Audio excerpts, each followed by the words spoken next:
Welcome to sky novels. कैसे हैं आप सब? उम्मीद करते हैं खैरियत से होंगे। आज हम आपके लिए लेकर आए हैं दिल ए नादा की अगली किस्त।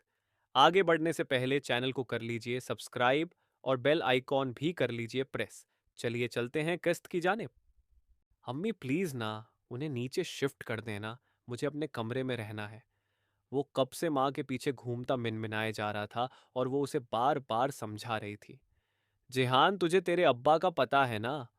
अम्मा किचन का फैलावा समेटते हुए उसे समझा रही थी। अम्मी यार, मैं कैसे रहूंगा उनके साथ? अब्बा को मना लो ना प्लीज। जिहान ने फ्रिज तक उनके पीछे आते हुए मिन्नत की थी। जिहान, क्या हो गया है? बीवी है तेरी, तेरे ही साथ रहेगी ना। और साथ रहोगे तभी तो आदत होगी एक दूसरे की। अम्मा ने इस बार कुछ झुंझला कर कहा था। जिहान ने माँ को नाराजगी से देखा। मैं और तेरे अब्बा भी तो साथ रहते हैं ना, फिर तुम दोनों क्यों अलग रहोगे? इस बार अम्मा ने उसे नरमी से समझाने की कोशिश की थी। क्या आप अब्बा के चांटे मारती हैं? जिहान ने सवाल में लपेट पर मानो गुर्रेज की असल वजह बताई थी। लाहौल वला कुव्वत। इनाया बेगम ने उसकी बात पर फौरन ही लाहौल पड़ी थी। देखा अम्मी, देखा। आप सिर्फ बोलने पर लाहौल पड़ रही हैं और मैंने खाए हैं उनके चांटे, जिस पर अब्बा शान से अल्हम्दुलिल्लाह पढ़ते हैं। जिहान को तो माँ के रिएक्शन से जैसे ताकत मिल गई थी। तभी जोश से बोला, मैंने लाहौल इसलिए पढ़ी क्योंकि शौहर पर हाथ उठाना गुनाह है और वो पहले मारती थी तुझे। अब थोड़े ही ना मारेगी। अब तेरी हैसियत बदल गई है। अब तू शौहर है उसका, अब नहीं मारेगी। अम्मा ने उसके इरादे पर पानी फेरते हुए उसे समझाया तो जिहान का जोश झाग की तरह बैठ गया। तो आप उन्हें नीचे शिफ्ट नहीं करेंगी? जिहान ने मानो उनका आखिरी फैसला पूछा था। नहीं। इनाया बेगम ने साफ इनकार किया। जिन पे तकिया था वही पत्ते हवा देने लगे। जिहान ने दर्दनाक अंदाज में शेर की आखिरी लाइन पढ़ी और किचन से निकल गया। इनाया बेगम बेसाख्ता मुस्कुरा दी। ईशाल ने फोन उठाया तो नोमिया ने आज वाली तस्वीरें भेजी हुई थी। वो यूं ही उन्हें देखने लगी। जिहान उसके बराबर में कुछ दूर झेंपा झेंपा सा बैठा था और वो खुद भी बेजारी से मारे बांधे बैठी थी। उसके बावजूद तस्वीरें अच्छी थीं, पर ईशाल को अच्छी नहीं लगी। उसे अजीब सी कोफ्त हुई। ये क्या हो रहा था उसकी जिंदगी में? एक कम उम्र लड़के से उसकी शादी करा दी गई थी, वो भी जबरदस्ती। न लड़का राजी था, न लड़की। उसके बावजूद सब ऐसे नॉर्मल बिहेव कर रहे थे मानो सब सही है। पर कुछ भी सही नहीं था। कम से कम ईशाल के मुताबिक तो बिल्कुल नहीं। उसे लग रहा था कि उसकी मनहूसियत अब किसी और रूप में ढलकर सामने आ खड़ी हुई है। आज जिहान के अल्फाज सुनकर उसे अजीब सा दुख और शर्मिंदगी हुई थी।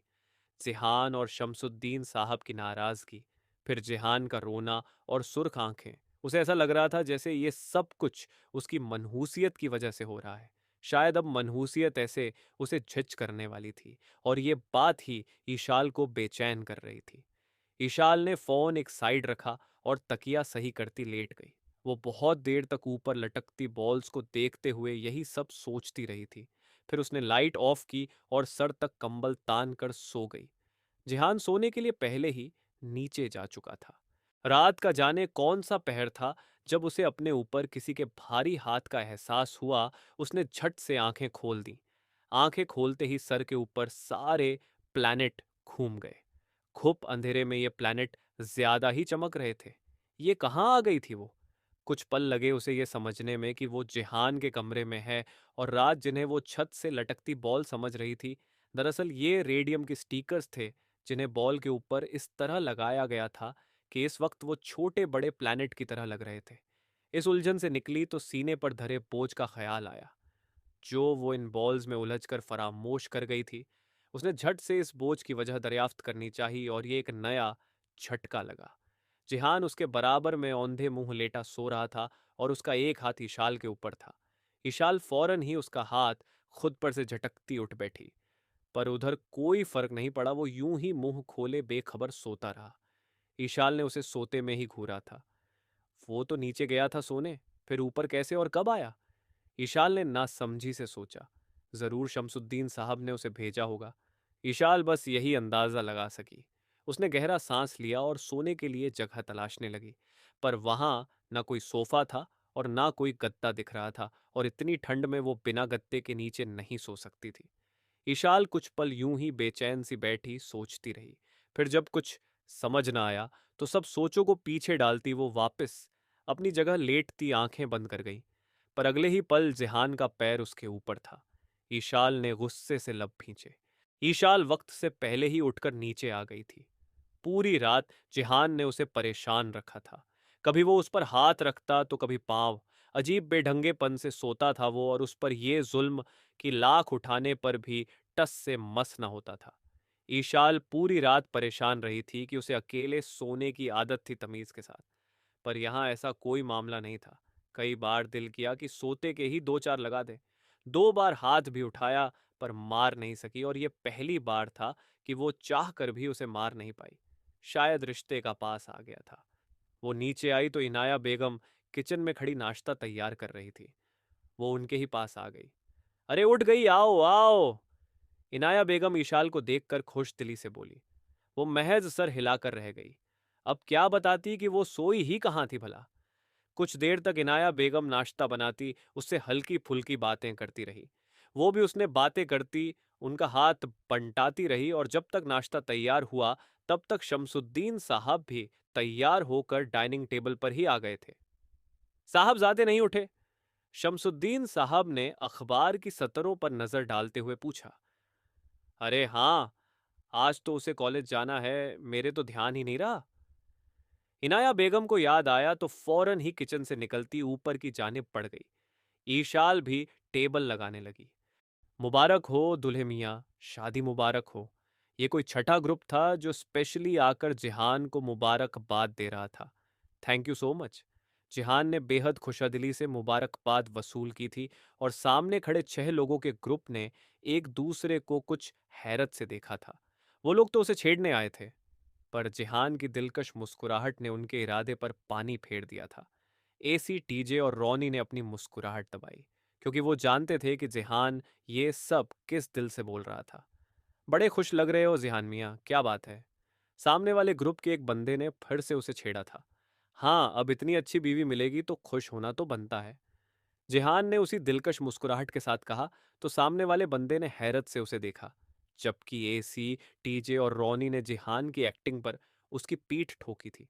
वो बिल्कुल प्लान के मुताबिक लोगों को डील कर रहा था, और ये छठा ग्रुप था जो अपने मकसद में कामयाब हुए बिना ही चला गया था। जिहान ने उनके जाते ही मुस्कुराहट ऐसे समेटी जैसे वो कभी मुस्कुराया ही नहीं। वाह मेरी छमिया, तूने तो कमाल कर दिया मुआ। रॉनी ने खुश होकर उसका गाल चूमा था। आह, 1000 बार कहाँ है ये चुम्मा चाटी मत किया कर। जिहान ने अपना गाल रगड़ते हुए उसे घूरा था। हाँ भाई, अब मत किया कर। अब अपना दोस्त भाभी की अमानत है। ये सब करने का हक अब बस भाभी जान को है। टीजे ने रॉनी के गले में बांह डालते हुए जिहान को शरारत से देखा था। बकवास बंद कर। जिहान उसकी बात का मतलब समझकर बेसाख्ता ही गड़बड़ाया था। ओए हुए अपना यार तो शर्माता भी है। एसी ने उसके झेंपे झेंपे से चेहरे को देखते हुए शरारती लहजे में कहा, तो जिहान कुछ और गड़बड़ाया, जिस पर वो तीनों एक दूसरे के हाथ पर हाथ मारकर बेसाख्ता हंसे थे। जिहान ने गुस्से से उन्हें घूरा। मरो सालो तुम। जिहान ने हमेशा की तरह उन्हें झिड़का और पिट्ठू बैग संभालता क्लासरूम की जानिब बढ़ गया। अरे रुक, हम भी आते हैं। वो तीनों भी फौरन हंसते हुए उसके पीछे लपके थे। जिहान की पढ़ाई का काफी हर्ज हो गया था, क्योंकि ईशाल की शादी से पहले भी उसने खासी छुट्टियां की थीं, और ट्यूशन की भी छुट्टी हो रही थी। और उन दिनों वो इतना खुश था कि इस तरफ ध्यान ही नहीं दिया था। अब कॉलेज गया तो पता लगा कि अगले माह एग्जाम थे, जिसने उसकी परेशानी में इजाफा कर दिया था, क्योंकि इस बार अगर वो फेल हुआ तो अब्बा उससे उसकी बाइक और फोन ले लेंगे। फेंटी और चांटे का डिपार्टमेंट अलग था, और जिहान अपनी ये छोटी सी आज़ादी नहीं छिनने दे सकता था। इसलिए घर आते ही वो नोट्स कॉपी करने में लग गया था, जो वो आज क्लासमेट से उधार लेकर आया था, और उन लोगों ने भी उसकी शादी का लिहाज करके दे दी थी। उधर ईशाल का दिल नहीं लग रहा था। स्कूल तो छोड़ ही दिया था, ट्यूशन वाले बच्चों को भी शादी से पहले ही फारिग कर दिया था। अब उसके पास करने को कुछ नहीं था। इनाया बेगम के साथ भी वो कब तक बात करती और क्या बात करती। वो तो वैसे ही कमगो थी। ऊपर से दोनों घरों के माहौल में फर्क था, और उसके लिए पुराना होते भी ये माहौल नया था। वो बहुत अजीब महसूस कर रही थी। वो पूरा दिन अजीब से एहसास का शिकार रही थी। कोई काम करना चाहती तो इनाया बेगम मना कर देती कि अभी उसकी शादी को वक्त ही कितना हुआ था भला। और खाली वक्त में उसके जहन पर अजीब सोचों का राज हो रहा था, जिसमें शमीम बुखारी ना चाहते हुए भी शामिल हो रहा था, जिसने बाद में ईशाल से मैसेज के जरिए माजरत की थी और ईशाल जवाब में उसे कुछ भी नहीं लिख पाई थी कि अब कुछ था ही नहीं लिखने या कहने को। अब जिंदगी बदल गई थी। रात के खाने के बाद ईशाल भी ताई अम्मी के साथ मिलकर टेबल समेटने लगी। ताई अम्मी। इनाया बेगम मैले बर्तन सिंक में रख रही थी जब ईशाल ने कुछ सोचकर उन्हें मुखातिब किया। हाँ बेटा। इनाया बेगम फौरन मुतवज्जो हुई। ताई अम्मी, बिस्तर कहाँ रखे हैं? वो दरअसल मुझे गद्दा चाहिए था। ईशाल ने कुछ झिझकते हुए कहा तो इनाया बेगम ने कुछ चौंक कर उसे देखा। वो बेसाख्ता नजरें चुरा गई। इनाया बेगम भी अपनी जगह खामोश सी हो गई। मैं समझती हूं बेटा, जो हुआ वो गैर मुतवक्को था, लेकिन अब यही सच है कि आप दोनों एक बंधन में बंध चुके हैं, तो बेहतर है आप दोनों इस बंधन से दूर भागने की बजाय इसे कबूल करने की कोशिश करें। इनाया बेगम ने ढके छुपे अल्फाज में कहा तो ईशाल चाहकर भी कुछ ना बोल सकी। अच्छा, अपने ताया अब्बू से पूछो, चाय लेंगे क्या? इनाया बेगम उसकी कैफियत समझती थी, इसलिए उसे बहाने से वहां से हटा दिया। वो सर हिलाती टीवी हॉल में आ गई। वो उन्हें बता ना सकी कि वो रात भर कितनी परेशान रही थी। वो कमरे में आई तो वो अभी भी नोट्स कॉपी करने में लगा था। शायद कल उसे वापस करने थे इसलिए। ईशाल आई और बेड पर बैठ गई। उसे जाने क्यों गुस्सा आ रहा था। उसने गुस्से से जिहान को देखा। बात सुनो मेरी तुम। ईशाल ने जिहान को अक्खड़ लहजे में मुखातिब किया तो वो यकदम ही चौंक कर उसकी जानिब मुतवज्जो हुआ। मुझसे कह रही हैं? जिहान ने अपनी जानिब इशारा करते हुए पूछा। कोई और है क्या यहाँ? ईशाल ने चिढ़कर कहा तो वो मुंह पिचकाता चुप हो गया। बेड पर सोना है तो ढंग से सोना। अगर रात को तुम्हारे हाथ पांव मेरे पास आए तो उन्हें तोड़कर बालकनी से बाहर फेंक दूंगी। ईशाल ने अपनी सारी खौलन उस पर उतारी, जबकि जिहान तो सदमे से घुंघही हो गया। यानी उसके खौफ सच्चे हो रहे थे। वो उसका बेड हथिया रही थी। नहीं, वो ये नहीं होने दे सकता था। आज वो उसका बेड हथिया रही थी, कल को वो उसका कमरा भी हथिया लेगी, और फिर घर और वो तीनों। नहीं। वो अपने ख्यालों में ही एकदम चीखा। और ईशाल जो लेटने लगी थी, उसने दहल कर उसे देखा, क्योंकि वो ख्यालों में नहीं, असल ने चिल्लाया था। देखें, ये मेरा बेडरूम है। आप आप ऐसे गुंडागर्दी नहीं कर सकती यहाँ। जिहान अपनी जगह से उठता हिम्मत करके बोला तो ईशाल ने हैरत से उसे देखा। मैं गुंडागर्दी कर रही हूँ? फॉर योर काइंड इन्फॉर्मेशन, ये रूम अब मेरा भी है। ईशाल तब ही तो है थी इस लफ्ज पर, तभी अपनी जगह से उठती जारेहाना अंदाज में बोली। जिहान जो पहले ही दूर था, बिदक कर कुछ और पीछे हुआ, क्योंकि वो गुस्से से आंखें बाहर को निकाले उसे ही घूर रही थी। हाँ हाँ, तो ठीक है, ऐसे गुस्सा क्यों हो रही है? जिहान उसकी बड़ी बड़ी आंखों से खईफ होता गिघया कर बोला तो ईशाल उसे घूरती वापस अपनी जगह पर आई थी। जिहान भी कांपती टांगों के साथ वापस कुर्सी पर बैठ गया। उसने एक चोर नजर ईशाल पर डाली जो खुद पर कंबल डालती लेट गई थी। डिक्टेटर कहीं की। जिहान ने मुंह ही मुंह में बुदबुदाया और नोटबुक पर झुक गया। जारी है। मिलते हैं नेक्स्ट एपिसोड में, तब तक अपना ख्याल रखिए, ध्यान रखिए, टाटा बाय बाय। और चैनल जरूर सब्सक्राइब कर लें।